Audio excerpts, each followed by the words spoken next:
আমার নাম আফিয়া আয়েশা। আমি হচ্ছি মিরপুর 11-তে আমার বাসা। আমি আমি আমি 4ই আগস্টে মিরপুর 10-এ আহত হয়েছিলাম। প্রথমে মার খেয়েছিলাম আওয়ামী লীগ কর্মীদের হাতে, তারপর হচ্ছে স্প্রিন্টারে বুলেটও খেয়েছিলাম। তারপর হাসপাতালে যেয়ে আমার আঙুল ভেঙে যায়। হাসপাতালে যে স্বৈরাচার বিরোধী আওয়ামী লীগের যে কর্মীরা ছিল হাসপাতালে, যে বিভিন্ন হাসপাতালে যাদের কারণে আমাদের ছাত্র জনতা ভালো ট্রিটমেন্ট নিতে পারে নাই, তাদের তাদের কাছে আমিও মার খেয়েছিলাম সেই নিউরো সায়েন্সে হাসপাতাল থেকে বের হওয়ার সময়।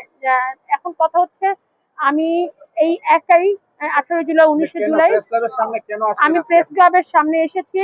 কারণ হচ্ছে আমি প্রায় 1 বছর যাবত আমি দৌড়াদৌড়ি করতেছি বিভিন্ন জায়গায়, বিভিন্ন মন্ত্রণালয়, জুলাই ফাউন্ডেশন, মুক্তিযোদ্ধা মন্ত্রণালয়, তারপর হচ্ছে জেলা প্রশাসক, আরো বিভিন্ন জায়গায়। কিন্তু বাট কেউ আমাদেরকে আমি এবং আমার এক সহযোদ্ধা ভাই, সে হচ্ছে এ ব্লকে থাকে, আমি ডি ব্লকে থাকি, আমাদের 11 এবং আরো আমাদের বাংলা কলেজে কয়েকজন আছে। এইগুলি মানুষের এখনো তালিকাভুক্ত হয় নাই, যারা একবার নিঃস্ব, বুঝে না কিছু এবং বোকাশোকা মানুষ, ইভেন আমারটাও। কিন্তু আমি জেলা প্রশাসকের ওখানে গিয়েছিলাম, ওখানে আমাকে কি বলবো, নারী হেনস্থার মতন করে। জেলা প্রশাসকের আন্ডারে যারা যারা অনেক সাহা, তারপর হচ্ছে অনেক সাহার আন্ডারে তারপর যত লোক আছে অফিসের, তারপর হচ্ছে এডিসি, এখন বর্তমানে এডিসি।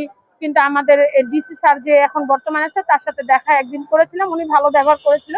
কিন্তু পূর্বের ডিসির বিরুদ্ধে কথা বলেছি বিধায় এবং তামিমের বিরুদ্ধে কথা বলেছি বিধায় সাংবাদিকদের কাছে, এই জন্য আমাকে এই তালিকাভুক্ত থেকে বাদ দিয়েছে। আমার 28শে সেপ্টেম্বর ভেরিফাই হয়েছে, ভেরিফাই বোর্ডে আমি ভেরিফাইড হয়েছি সিভিল সার্জনের। কিন্তু বাট সেটা তামিম খান বিভিন্ন কুমন্তব্য করে সিভিল সার্জনের কাছে বলে তখন আমাকে সিভিল সার্জন থেকে বাদ দেয়। কিন্তু সিভিল সার্জন ওনারা অনেক ভালো, ওনারা বলছে এটা আমাদের কোনো দায়িত্ব না, আমরা হচ্ছি সদস্য, তামিম খান আর হচ্ছে ডিসি হচ্ছে প্রধান, এরা যা বলবে তাই হবে, আমার কথা এখানে কোনো কাজ হবে না।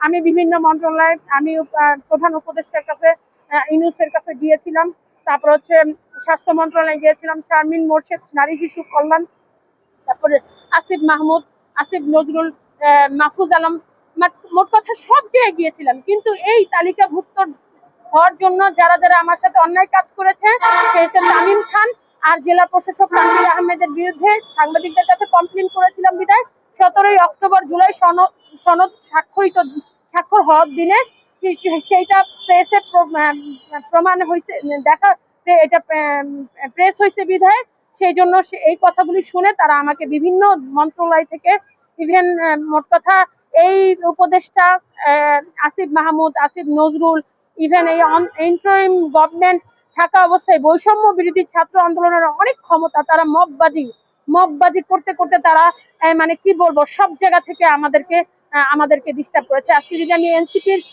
সদস্য হতাম বা জামাতের সদস্য হতাম বা তামিম খানের তাদের অন্তর্ভুক্ত থাকতাম, তাদের বৈষম্য বিরোধী আন্দোলনের দলভুক্ত থাকতাম, তাহলে আমাদেরকে আজকে বাদ হইতো না। কিন্তু বাট হয়েছে শুধু এই কারণেই, কারণ আমরা তাদের দলের লোক ছিলাম না, ইভেন আমরা বিএনপির কর্মী ছিলাম, এই জন্য আমাদেরকে বাদ দেওয়া হয়েছে। প্রথমে তারা বুঝতে পারে না বিএনপির কর্মী, পরবর্তীতে যখন আমি বারবার বিএনপির ভালো কিছু ওদের কাছে শেয়ার করেছি মোবাইলে, তখন যখন বিএনপির কথা বলেছি, তখন বিএনপি করার কারণে তারা আমাদেরকে বাদ দিয়েছে। এই এক। আর দ্বিতীয়ত হচ্ছে এই ইন্টারিম গভর্নমেন্টে যেখানে গিয়েছি সব জায়গা থেকে এই তামিম খান, বৈষম্য বিরোধী ছাত্র আন্দোলনের যে রিফাত রশিদ, এরা আমাদেরকে বাদ দিয়েছে, কোনোভাবে আমাদেরকে সাহায্য করে নাই। আজও পর্যন্ত আমরা ঘুরতেছি, কিন্তু আমরা এখনো তালিকাভুক্ত হতে পারি নাই। লাস্টে আমি ফারুক আজমের সামনে যখন আমি তামিমের বিরুদ্ধে এবং তানভীর আহমেদের বিরুদ্ধে আমি কমপ্লেন নিয়ে ফারুক আজমের সামনে আসি, মুক্তিযোদ্ধা মন্ত্রণালয়ে যে উপদেষ্টা ছিলেন, তখন তারা মববাজি করছে, 15-20 জন মিলে আমাকে আটকিয়ে রেখে তার সাথে দেখা করতে দেয় না এবং শাহবাগ থানা থেকে এনে পুলিশ এনে আমাকে ধরাই দিতে বলছে আমি নাকি আমি নাকি ভুয়া, এই কথা বলছে। কিন্তু পুলিশ আমাকে নিয়ে যেয়ে বলতেছে আপনার তো ভুয়া বলছে, যে সেটা আপনার কাছে প্রমাণ নাই, তার কাছে প্রমাণ নাই, তাহলে আপনি আমাকেও কোর্টে চালান করে নাই আর তাদেরকেও কোনো কিছু বলে নাই, ইভেন কোনো মুসলেকাও নেয় নাই, কিন্তু বলতেছে নাকি আমি মুসলেকা নিয়েছে। কিন্তু আমি থানায় গিয়েছি, কোনো কাগজপত্র পাই নাই। কিন্তু ভাইয়া ওই ইন্টারিম গভর্নমেন্টের সময় এই বৈষম্য বিরোধী আর ছাত্র আন্দোলনের প্রতিনিধিরা এত ক্ষমতাবান ছিলেন যে সত্যকে ওরা মিথ্যা বলে যা প্রচার করেছে সেটাই ইন্টারিম গভর্নমেন্ট মেনে নিয়েছে। ইউনূস এবং স্বয়ং প্রধান উপদেষ্টা ইউনূসও এটা করেছেন, কিন্তু বাট কোনো মন্ত্রণালয়ের কোনো উপদেষ্টারা আমাদেরকে সাহায্য করে নাই।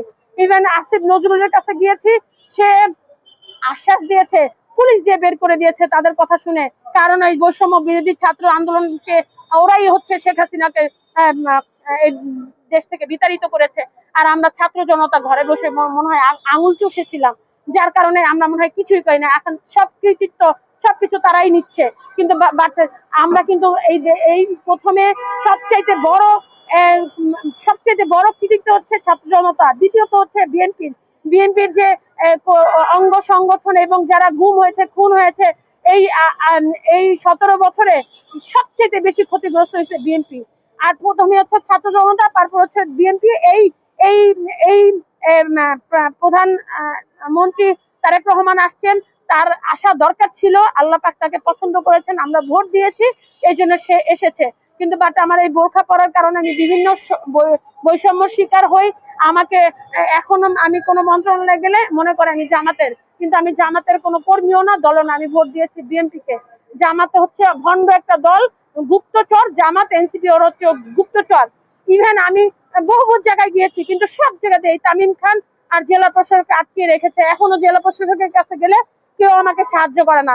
তারা আমাকে বলতেছে যে তামিম খান না বললে আমরা এটা করবো না। আমি তামিম খানকে টাকা দিতে পারি নাই।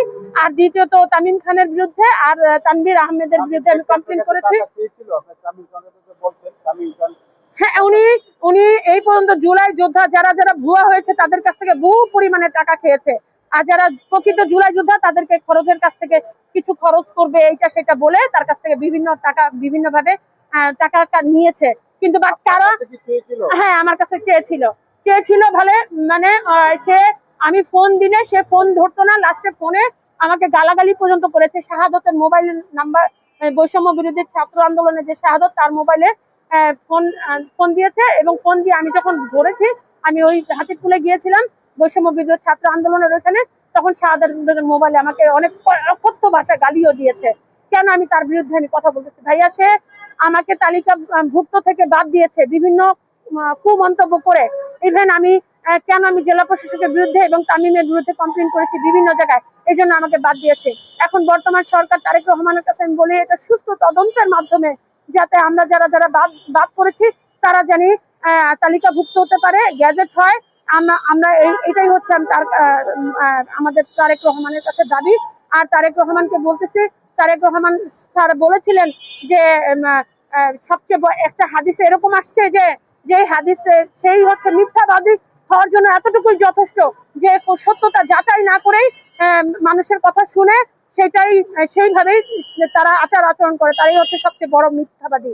এখন কথা হচ্ছে ভেরিফাই না করে মুক্তিযোদ্ধা মন্ত্রণালয় যা বলতেছে, জেলা প্রশাসক যা বলতেছে, জুলাই ফাউন্ডেশন যা বলতেছে, হ্যাঁ তাই তারা মানতেছে। কিন্তু সিভিল সার্জন তারা ঠিক ছিল, এখন নতুন সিভিল সার্জন আসছে কিনা আমি জানি না, তবে পূর্বে সিভিল সার্জন ভালো ছিলেন এবং আমি ভেরিফাইড হয়েছি। কিন্তু তামিম খান সব জায়গা থেকে আমাকে বাদ দিয়েছেন, কারণ তারা মববাজি করার জন্য মানে ওস্তাদ।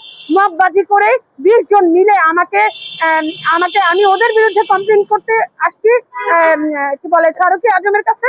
আর ফারুকি আজমের সামনে তো যেতেই দেয় নাই, বরঞ্চ পুলিশ ডেকে আনে, কারণ ওদের ক্ষমতার সাথে তো আমরা পারবো না। আমি একা ছিলাম, 20 জন মিলে আমাকে আটকে তারপর আমাকে ধরে নিয়ে গেছে শাহবাগ থানায়। কিন্তু ভাইয়া এখন পর্যন্ত, অথচ শাহবাগ থানায় গেলে সে বলে না আপনি তো কোনো অন্যায় করেন না, এই জন্য তো আপনাকে ছেড়ে দিচ্ছে। ওরা তো ক্ষমতা দেখায় নিয়ে আসছে, আর আপনাকে না ধরে নিয়ে আসলে আপনার ব্যাগের মধ্যে যা ছিল সব এই তামিম খানের বৈষম্য বিরুদ্ধে সব ছিনে নিয়ে নিত, আপনাকে হেনস্থা করতো, এই জন্য আমরা আপনাকে নিয়ে আসছি। কিন্তু আপনার কাছে আমাদের